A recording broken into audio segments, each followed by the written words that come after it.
As high winds trigger red flag warnings across Colorado, there is another growing concern after powerful winds created two historic dust storms in Texas and Kansas just last month. Both resulted in major pileups. Several people were killed. Two Colorado families were among those caught in the storms while they were traveling.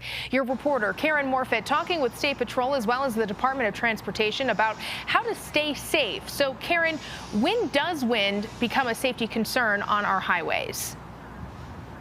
Well, Kelly, we do see similar conditions to what caused those historic dust storms here in Colorado. High winds, low visibility. And while we often think about snow causing travel concerns, there are parts of Colorado where the dust can also cause problems.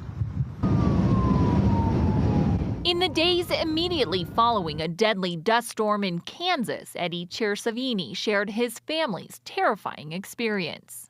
There was probably about a good 2 or 3 feet worth of visibility for about 2 seconds, and then all lights cut out. I couldn't see anything. He was traveling to New Jersey with his pregnant wife and 2 children to be with family when they were caught in that 71-car pileup.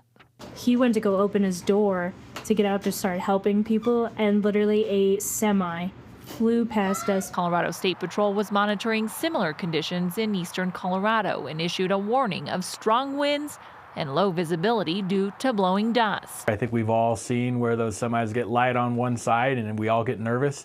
Those troopers are used to seeing that out there, and they know when it's time to start closing things down. Sergeant Patrick Rice with the Colorado State Patrol says ultimately that decision is made by the Colorado Department of Transportation. A spokesperson for CDOT says sustained gusts of 30 to 59 miles per hour, and they will issue a wind caution. High-profile trucks then need to use discretion when traveling. When those gusts reach 60 miles per hour and up, or a vehicle blows over, a wind restriction is issued.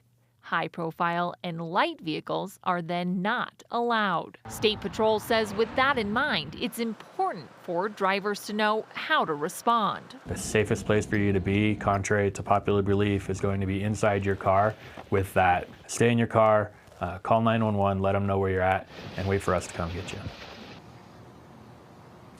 Now, CDOT did share some additional safety tips. They say be prepared if you're going to pass semi-trucks on those windy days for sudden gusts of winds that can push you into another lane of traffic. They also say if you are caught in one of those dust storms, to turn on your headlights for better visibility. And then again, if you are caught in one of these situations, they suggest steering slightly against a consistent side wind for safety reasons. And of course, be mindful of debris in the road. We're live in Denver. Karen Morfitt covering Colorado First. A lot of great advice there, Karen. Thank you.